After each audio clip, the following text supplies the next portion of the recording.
Welcome to the At the Coalface podcast with your host, Jason Greenwood. This podcast is all about what it's really like in the trenches of digital and e-commerce.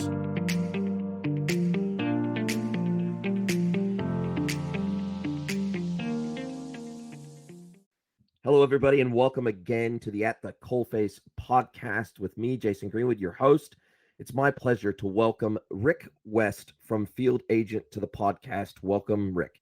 Jason, man, it is a great honor to be on your podcast. I look forward to our conversation.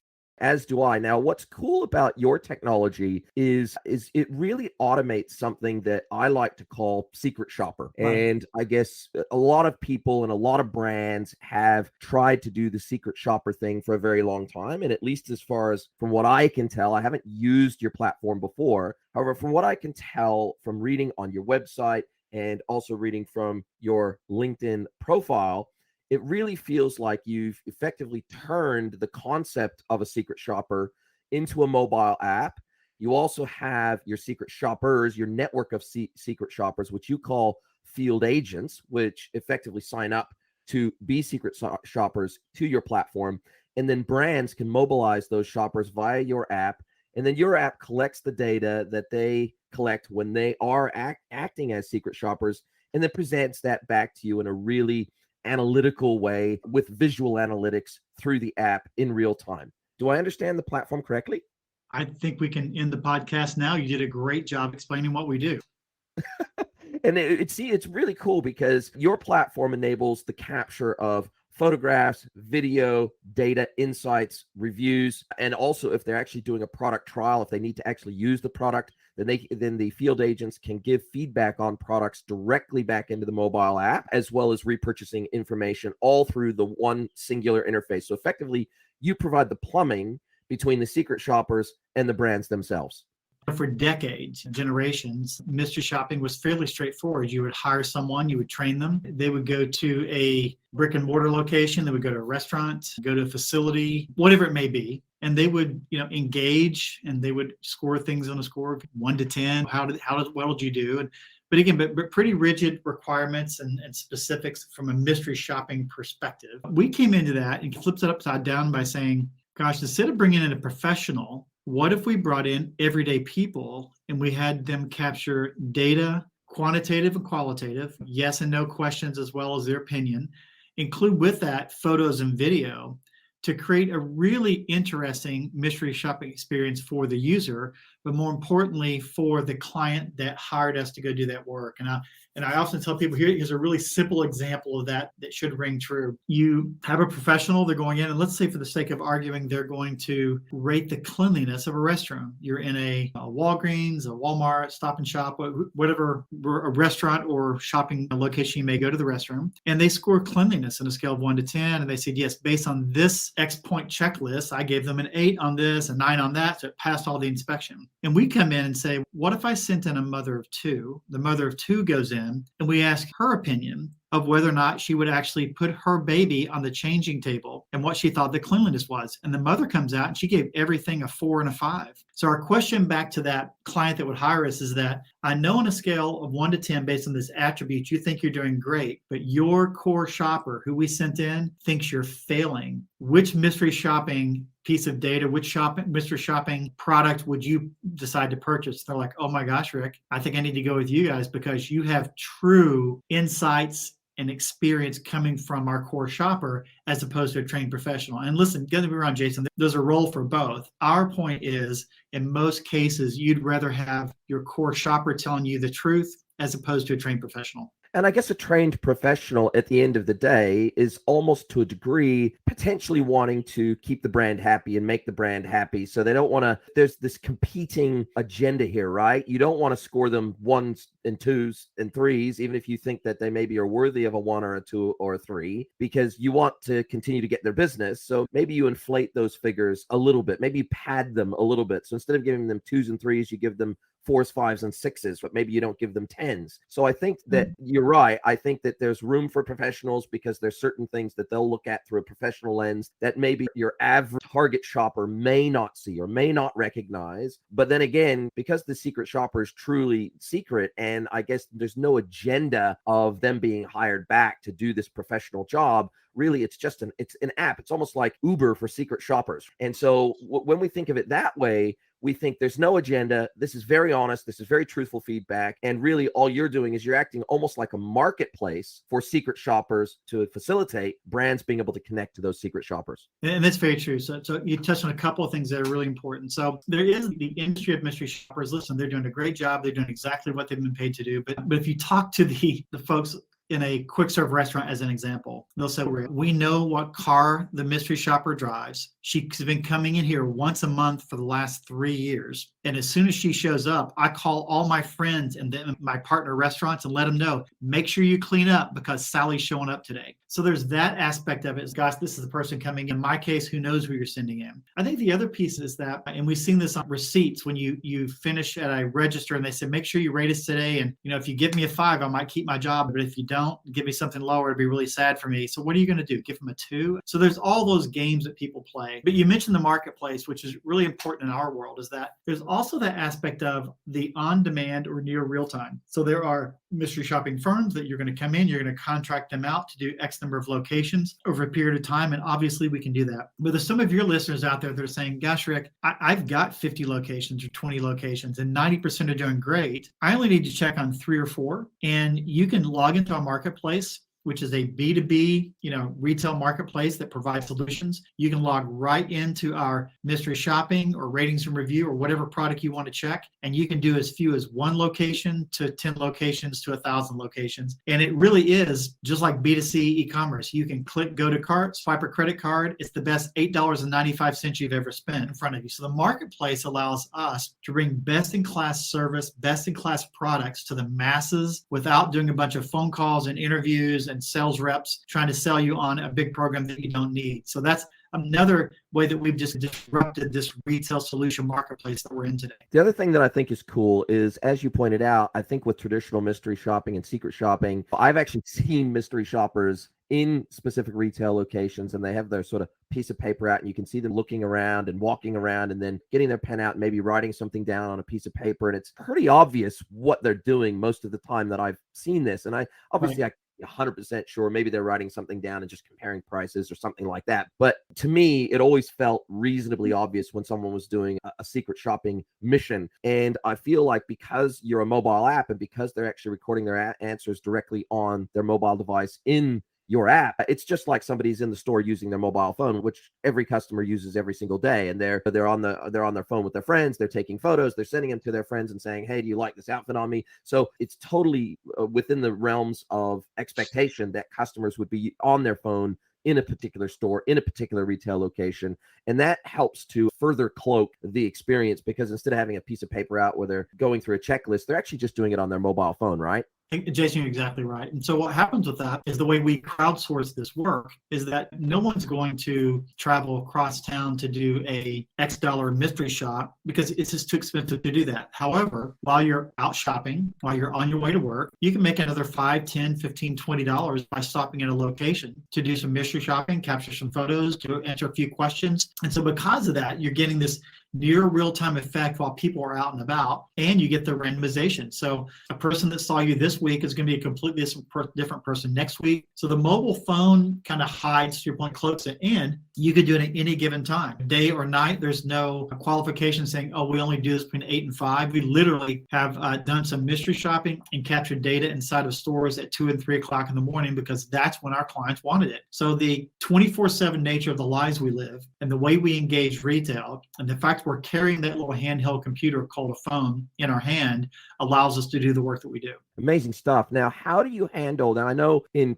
traditional mystery shopping environments, they prescribe almost like a brief. They give it to the mystery, because it's oftentimes it's a mystery shopping company that a brand will engage, and they've got their roster of people, and they'll give the company a brief, and then they'll send that brief out to all the mystery shoppers via email or whatever that they'll have to print off, and with the questions and the checklist and all that sort of stuff. But they also have to deal with things like, how do we reimburse the costs for these mystery shoppers? So if they buy a $20 shirt at a fashion store, then obviously they've got to submit their receipt back to the mystery shopping company who gives it to the client, and then the client reimburses them, and then they reimburse the mystery shoppers. And this could take 30, 60, 90 days for this whole cycle to go through. How do you guys handle a scenario where obviously these mystery shoppers typically may want to be reimbursed for the money that they spend to do this mystery shopping exercise? How do you offer the opportunity to handle that all through the app? We do, and that's the beauty of it, is that in 2010, when we first launched this, Jason, we were the very first app in iTunes to pay cash. At that time, it was,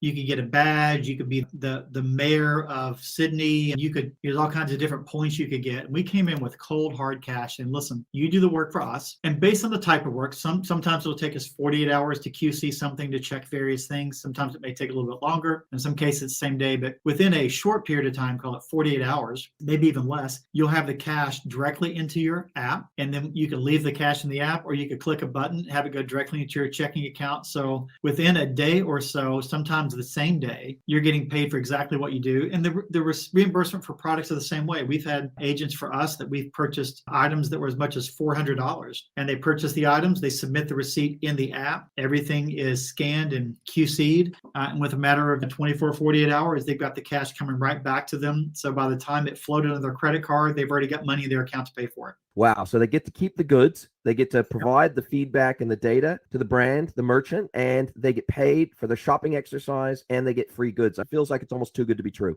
It is too good to be true. And watch out, there are scams out there that would say, hey, I work for Field Agent, and will you do X? Remember, we do everything in our app. It's not too good to be true in the app, but there are other folks that may not be as nice and straightforward as we are. So you got to be careful. But it really is that straightforward, Jason. It's letting people provide information in the areas and doing the things that they do while they're shopping, while they're experiencing something. What also happens for our clients is that you're capturing things in near real time. In most mystery shopping, most data collection, you might collect data over 30 days and you get this lump report. I'm giving you data back in near real time. So if you wanted me to go to 1,000 McDonald's as an example, if I did 200 today and 200 tonight and 300 in the morning, in near real time, as soon as that data is completed, it's coming right into your dashboard. So if you had an emergency and you're trying to understand what's going on in markets, you're trying to understand in near real time, or if you're just a small restaurant and you're saying, I'd like to have some mystery shopping done today at lunch, at 3 o'clock when you do your team meeting, you'll have near real time data coming back from 5 people that shopped at your restaurant today at lunch, and you're reviewing with that particular server what they did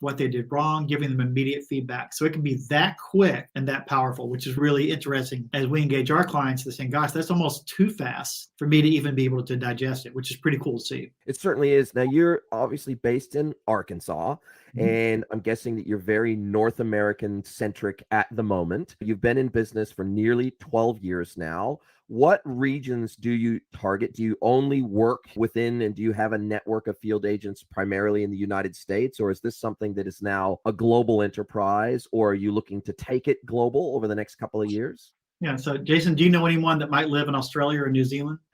Just a few. Just a few. We've been in Australia now for about 8 years, as well as New Zealand. We're in 7 other countries. Again, think of North America, Canada, United States, and Mexico, because we have clients that are trying to understand that region. We're in the UK, South Africa, and some surrounding countries that border up to South Africa, South America. So we're out and about. Now, we're not in a couple of the big places that you'd expect us to be. We're not in China. We're not in India. And that has a whole number of issues that front it. I used to live in Asia for a while, and it's just a big, huge elephant to swallow, if you will. But we're in a handful of countries where our clients want to see us, and we do the franchise model. So if someone was interested in, from a marketing standpoint, to roll up Field Agent, we control the brand and technology. We would bring that in. They would provide the staffing, operations, and sales. We put the two together, and within no time, you're launching in a country. But in most cases, we're following our clients into markets where they really have an interest in using our technology. Makes sense. And how do you, that was actually going to be my next question anyway. So nice segue on your part. How do you guys recruit field agents? Obviously, you had to seed the market. When you first started up, you had to go out and do your own marketing, and you had to sign up a roster of field agents. I'm guessing you probably started in Arkansas and then just spread from there. How do you guys go about your recruiting of field agents in the first place? And then obviously, when you go into new regions, you're up to your partners that you may partner with as your partners in those specific new countries and regions, and that becomes their responsibility as a franchisee. But how do you guys go out and recruit field agents? Do you do effectively Google ads and say, hey, become a Yeah. secret shopper today or something like that? How do you go out and actually recruit field agents? And again, and what city are you based in again, Jason? I should know this. I'm based in Auckland, New Zealand. Auckland. Okay. The partner that we have in your part of the world is called the Realize Group. The Realize Group was a mystery shopping group, and they wanted to use this technology to do crowdsourcing. And the very first question they asked was, gosh, Rick, her name was Kate Gorman. She said, gosh, Rick, how are we going to recruit all these agents? What does it look like? And I said, listen, all you've got to do is to put the app in the App Store and to push out just a little bit of social media that says, would you like to make money with your iPhone? And you'll have more agents than what to do with. And so case in point, in the United States, we get anywhere from 4,000 to 5,000 organic downloads a week without raising a finger, because people are always trying to find new and unique ways to make money. And if you would Google that today and said, hey, how do I make money with your iPhone? My iPhone, based on the part of the world that you're in, you'll see field agent being number one or number two of the most trusted ways that you can make extra cash using your iPhone. So we really don't face that. Now, that being said, I'm in Auckland now and I'm trying to figure things out. And maybe I need to have a push for a certain demographic. There are times that we'll do Facebook ads or do a referral program that's been really successful for us. So people like you that are already doing things for us, we said, listen, we're looking for a couple of more of your friends. And if you can refer someone, you'll make another $5 per person if they'll do X. And so that's primarily where we would spend money. But I'm telling you, Jason,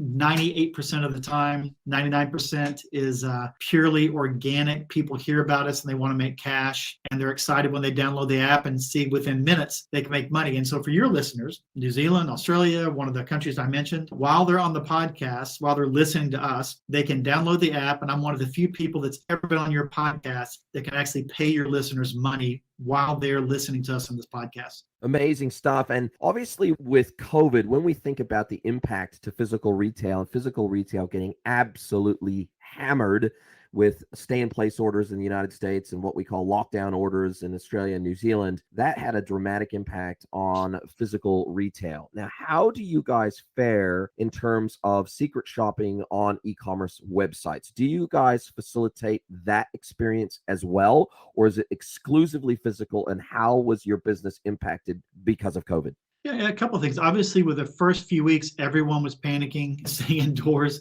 So obviously there's an issue, but if you think about our business model, remember, I'm not asking you, Jason, me, Rick, or your listeners to drive cross town to go do anything. I'm simply saying, while you're shopping, would you like to earn some extra money? So within a few weeks, when people realized that it was safe and here's how we could be safe, once the stores, the grocery stores opened back up, we had everyday people shopping. And so our clients came to us and said, gosh, I used to use a third party, and now they're not considered a company that's required, and I'm not going to be able to hire them anymore. So do you think you can capture this information? We're like, sure. It may take a little bit longer because people aren't shopping every single day. So maybe it takes 3 days to capture data versus 3 hours. But for the most part, Jason, we really didn't skip a beat during COVID because of that. Now, what changed for us on the e-commerce world, which is interesting, is that you can imagine while people were interested in e-commerce, there's also a part of the world that would say, yeah, but most of my volume comes from brick and mortar. I'll just deal with e-commerce. Then this thing called COVID happened. And there's 3 big buckets of work that came our way. That the first one is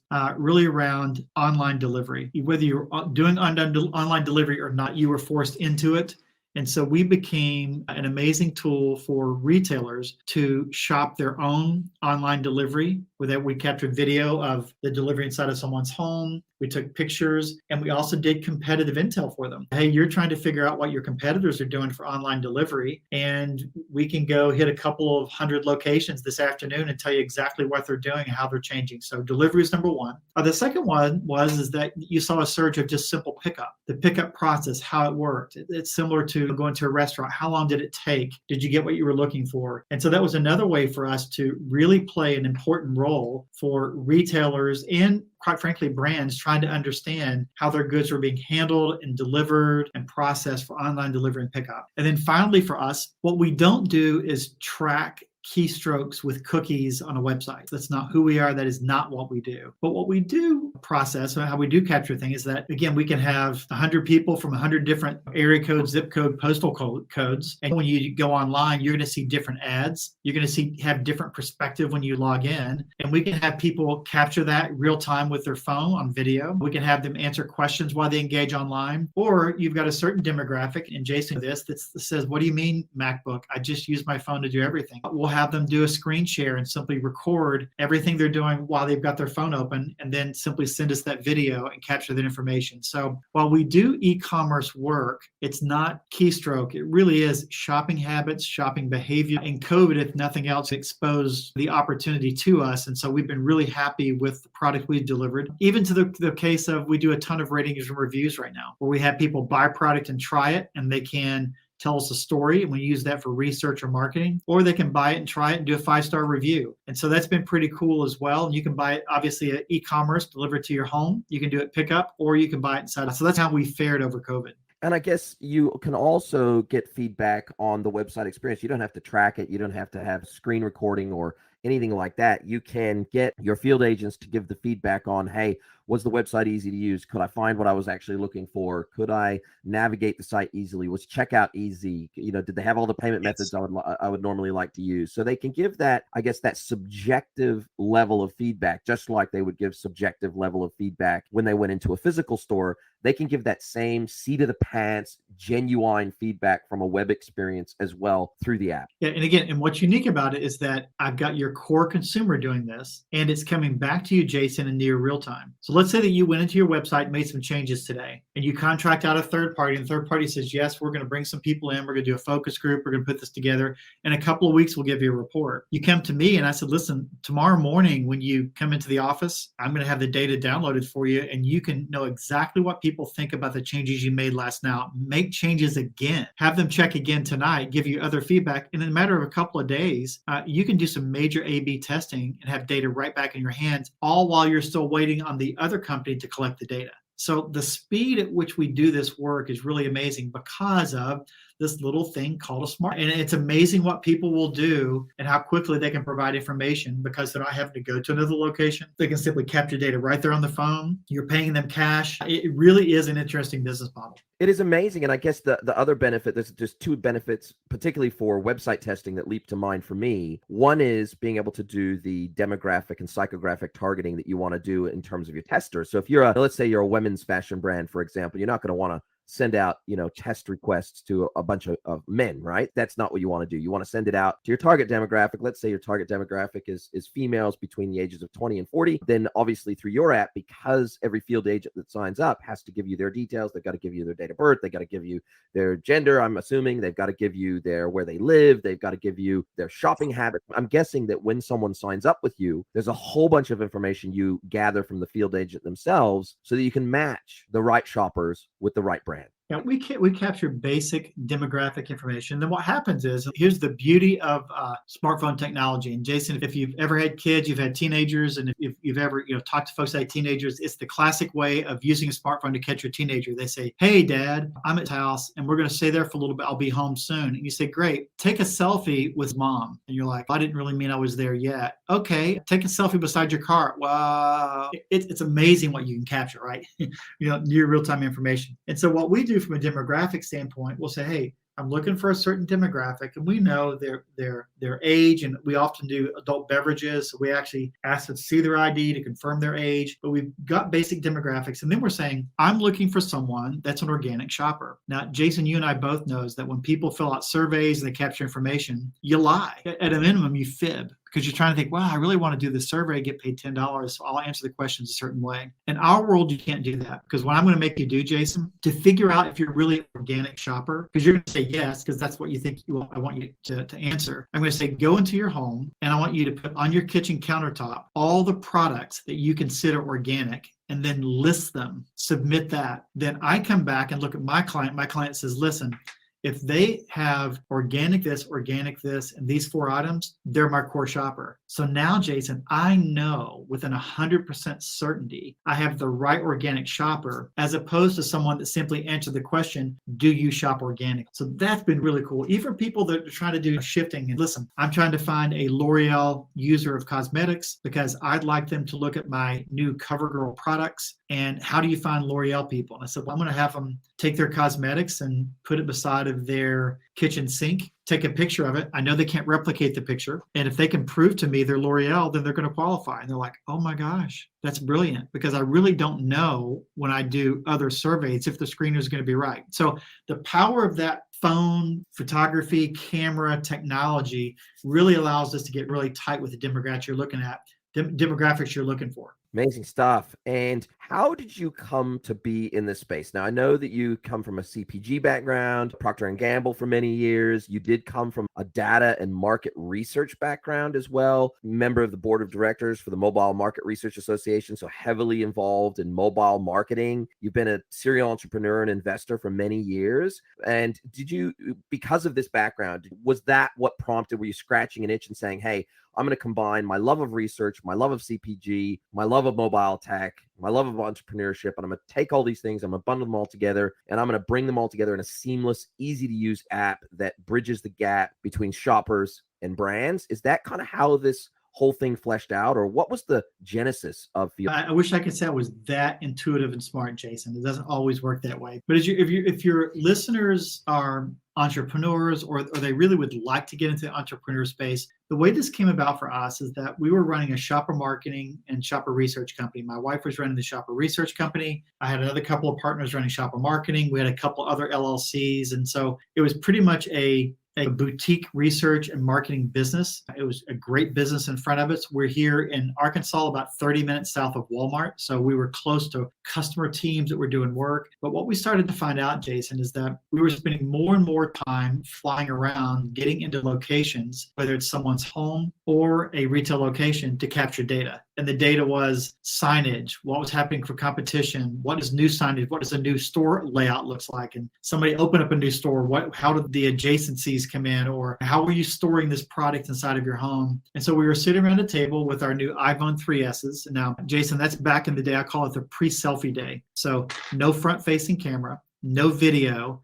iPhone 3S had just come out and it had this amazing 2 megapixel camera, which was the rage. And we're sitting around a table Googling, trying to find someone that was using a smartphone to take pictures inside of stores, and no one was doing it. Waited another couple of months, said, there's got to be somebody doing this now. And this was about 2 months into the App Store opening up. No one was doing it. We said, we're going to be like those guys that said they invented Instagram, but were just really too busy to do it. And they're going to be at parties talking about how they were smart and did Instagram, but didn't have the time to roll it out, but they could have done it. We're going to look like idiots if we don't do this. So while we're still running these 5 LLCs, 2 major companies, we started working nights and weekends again to create a solution for our marketing and research company. So we rolled out in April 2010. As I told you, real novel concept, first app that paid cash, first app to use metadata and geolocation to qualify photos and data. And after about 6 months, by the time we ended the end of the year 2010, we realized this could actually scale. So we get rid of our marketing company, sold pieces, the research company underneath, put all that together and started driving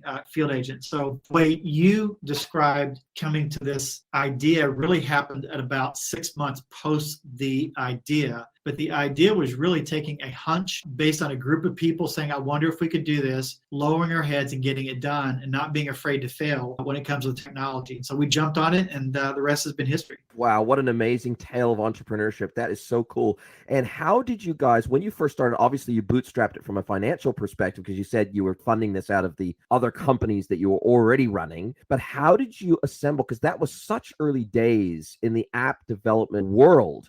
How did you guys find the developers? Did you use contract developers? Did you hire full-time developers to work for you?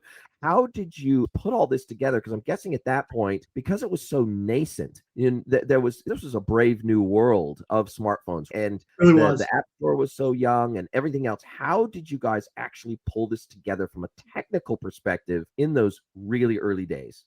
You know, it was fun. We had our current CTO, which is a business partner of mine. I'm one of 3 co-founders with the business. And Henry Ho's a business co-founder, and the technical guy, co-founder, his name is Kelly Miller. And Kelly he had his own dev shop. And so he was actually putting together an online community for us. And so he was one of the people sitting around the table. And we said, Kelly, we could probably try this. He said, I've been wanting to create an app because the app store is just out. I'll spend the time trying to figure this out. And so we were scoping out the business side of it. Henry's a good strategy guy. We talked about the client side of it. And then Kelly came in from a technical standpoint and spent about 6 months learning on the fly how to make this thing work. Because to your point, it wasn't like I could call someone and have them develop something. Today, my goodness, you've got thousands of options to go create an app in the App Store. And so that's how it got started. And then for your listeners from a tech perspective, when we were pitching this idea to clients saying, let us use this technology to capture data for you. In those days, if you're in the business world, Jason, everyone had a black. That was the phone you used. If you had an iPhone, you're one of the cool kids. But even within that, you had a whole industry that had maybe a personal flip phone, but then you had this business BlackBerry. Yes. And so I was walking in and saying, okay, here's the phone. We're going to have them take a photo. And I said, wait a minute, before you say anything else, how are you going to teach them how to use the phone to take a picture? I said, it's their camera too. He said, yeah, but how are they going to know how to do that? So I'd explain that. I said, once they take the picture with their phone, Rick, can you tell me how they upload the photo to their computer so that they can send us the photo? And I said, the phone is actually a computer. And here's how. I said, how do you know where they are? How do you know they're not where they should be? I said, well, there's this thing called GPS. And literally, Jason, I'm explaining to some of the smartest people in the world, multi-billion-dollar companies,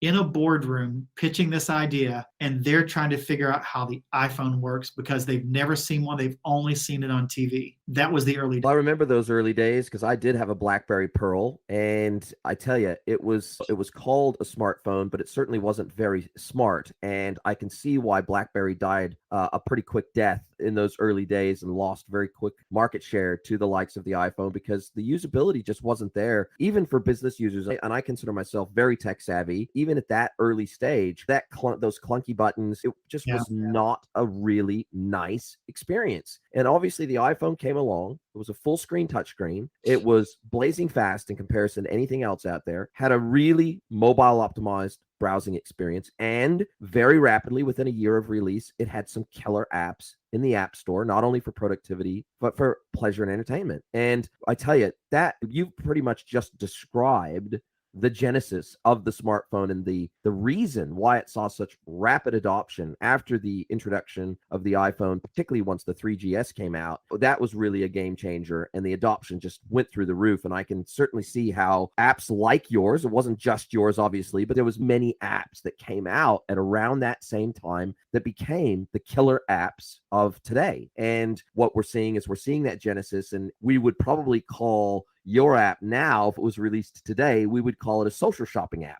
That's what we would probably reterm it, and we would recloak it as a social shopping app. That's how it would be characterized today. So you guys were really quite groundbreaking in your thinking in those really early nascent days of the technology. And given that you were so early, how has the app evolved over the last decade? And what would you like the app to do that it doesn't do, that say over the next 12 to 18 months, you go, hey, we really like our app and we think it does some amazing stuff, but here's 1, 2, 3 extra modules we're going to be looking to add that we think is just going to bring so much more value to the experience for our brands that work with us?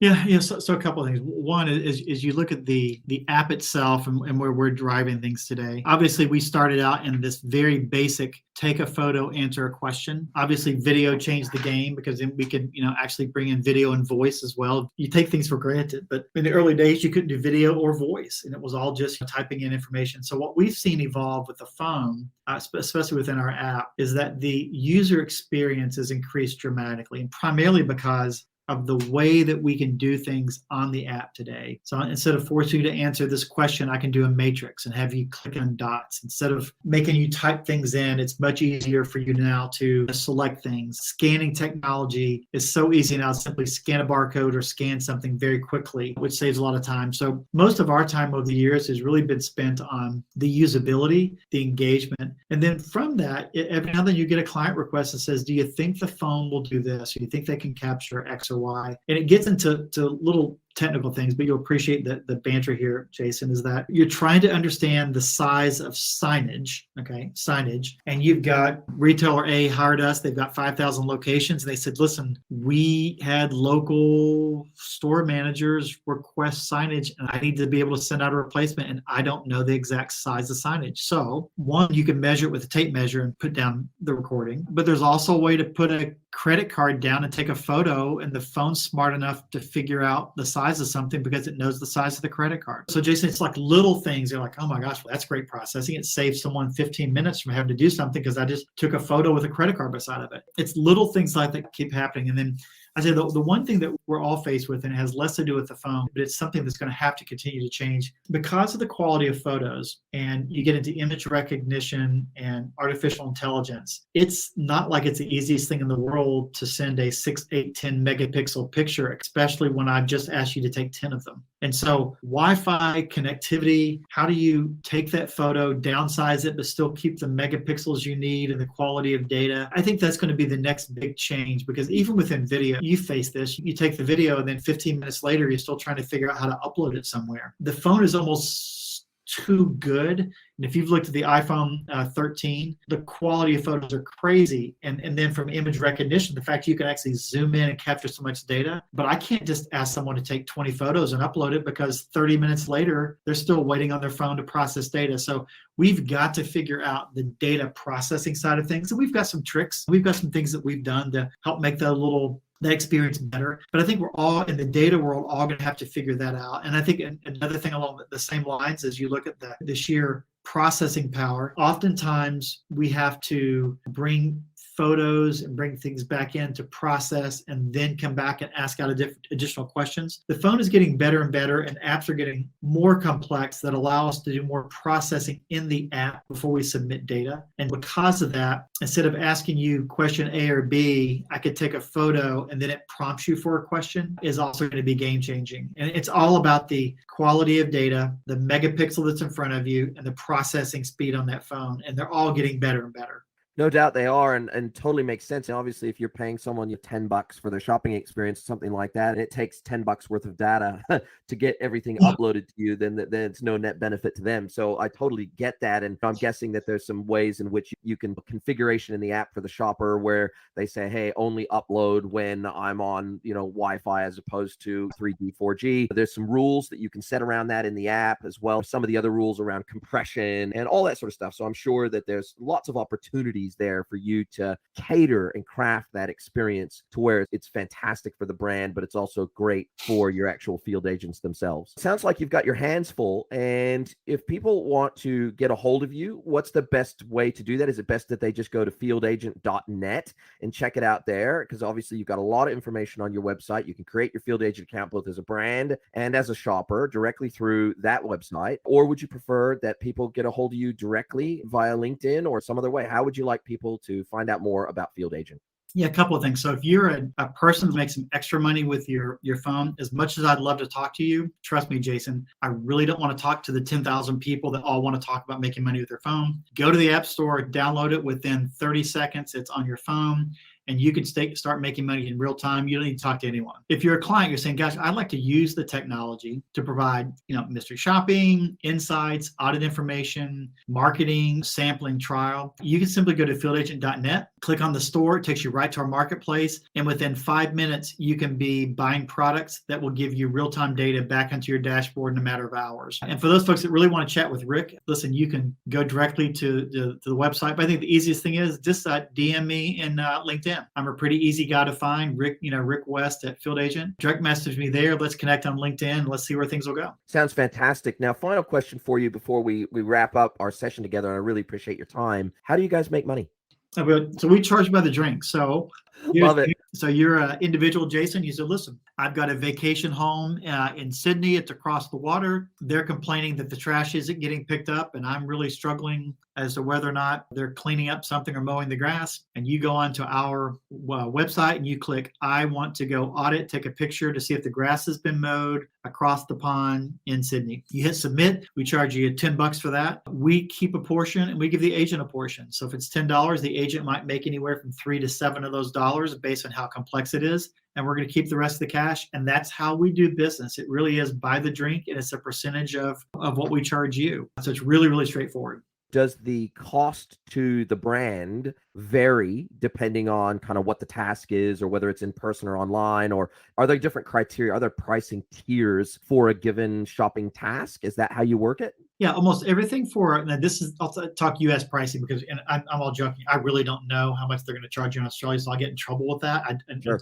New Zealand, I'm going to get in trouble again. But in the US, the way this works, for the most part, if someone can answer a simple survey, answer something inside of their home, they're not traveling anywhere, they're just simply giving their opinion, it's going to cost a brand about $4 to $5 for a completion. If you want someone to capture information while they're shopping, video, other things, it's going to be anywhere from $8 to $15 to capture that information. And obviously, if they're buying a product, you'd have product reimbursement, but it's really that straightforward. And other than that, there's no hidden cost. It really is straightforward. It's going to cost you $3 or $4 or $5 over here, or $8 to $15 on the other side. You can do one location or 10,000. It's really straightforward. Now, we have large clients that do weekly and monthly work with us, and we would love to come in and do custom pricing. And if one of your listeners are that big, call Rick and you'd be surprised how we could negotiate a price. But for the average person, click, credit card, you're done, move on, data's back in, you never miss a beat. That's amazing. And how does that compare?